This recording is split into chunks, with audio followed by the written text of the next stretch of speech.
A very good morning, students. In the previous class, we have completed our second unit. Now we are going to start the third one. This is subject and predicate. I hope you all are familiar with subject and predicate. But again, we are going to study about subject and predicate. You know what is sentence. So, a sentence is a group of words which makes complete sense. And every sentence has two parts, that is subject and predicate. Sentence has two parts. It talks about some person or thing. The first thing, पहली चीज़ क्या होती है कि ये किसी person या thing के बारे में बात करती है. And the second one is it says something about the person और thing.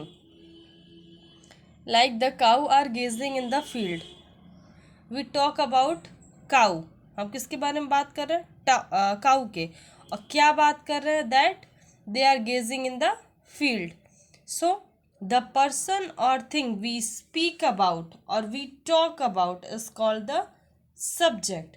And what is said about the subject is called predicate. Okay, students, the person or thing we speak about, the person or thing we speak about is called subject,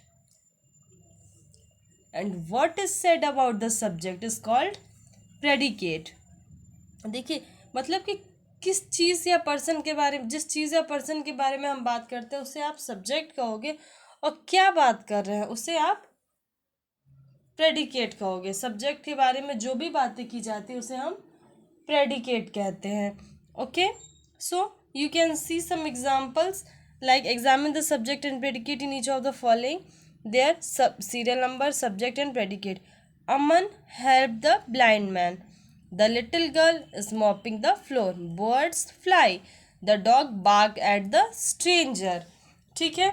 So we see that the subject and predicate may each consist of a single word or a number of words. आप ये ध्यान दे रहे हो कि कई बार subject भी single word हो जा रहा है और कई बार प्रेडिकेट भी सिंगल वर्ड हो जा रहा है. तो ऐसा ज़रूरी नहीं है कि ग्रुप ऑफ वर्ड्स ही होना चाहिए या सिंगल ही होना चाहिए. ग्रुप ऑफ वर्ड्स भी हो सकता है और सिंगल भी हो सकता है. इतनी बात समझ में आई थिंक आप सबको आ गई होगी. So exercise 1. Here the sentence which have been divided into two parts and the parts have been mixed up. Fit the right parts together to make sensible sentence. The first one has been done for you. ठीक है, आपको दोनों side से sentence दिए हुए, आपको match करना है प्रॉपर सेंटेंस को उसके सब्जेक्ट को उसके प्रेडिकेट के साथ. जैसे कि फ्लावर्स. फ्लावर्स को आपका पहला एग्जाम्पल दिया हुआ है, ब्लूम इन द गार्डन. अब देखिए द पुलिसमैन.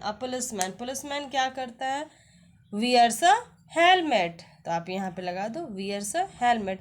मैंने नंबरिंग किया है, आप चाहो तो मैच भी कर सकते हो, बट मैच करने में समझ में नहीं आता, इस वजह से हम नंबरिंग करना प्रेफर ज़्यादा करते हैं. और हम चाहते हैं बच्चे ऐसे करें, ये बुक भी गंदी नहीं दिखेगी और तरीका भी अच्छा है. हैंड्स क्या करती हैं? Lay eggs. An aeroplane flies in the sky. Trains run on rails. Peas grow in pots. इसी तरह से आप इस एक्सरसाइज को कंप्लीट करोगे. Exercise 1.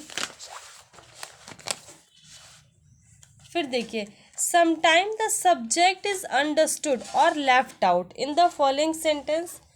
What is the subject? Like अगर हम बोलते हैं come in, sit down, go where, go there, come here, get out. इस तरह के जब हम सेंटेंस बोलते हैं ना, तो इनमें आपको क्या समझ में आता है? किससे बोलते हैं? अगर हम बोलते हैं स्टैंड अप, तो ऑब्वियसली सी बात है ना, जो सामने मेरे होगा यू, तुमसे हम बोलेंगे ना, जो मेरे सामने होगा सेकंड पर्सन से. अब ये तो कहेंगे नहीं कम इन, अब जाके तुम उसको बोल दो, ऐसा नहीं ना होता. जो मेरे सामने होता है हम उसी को बोलते हैं. come in, it really means you come in. sit down means you sit down. stand up means you stand up. ये मतलब होता है. ठीक है.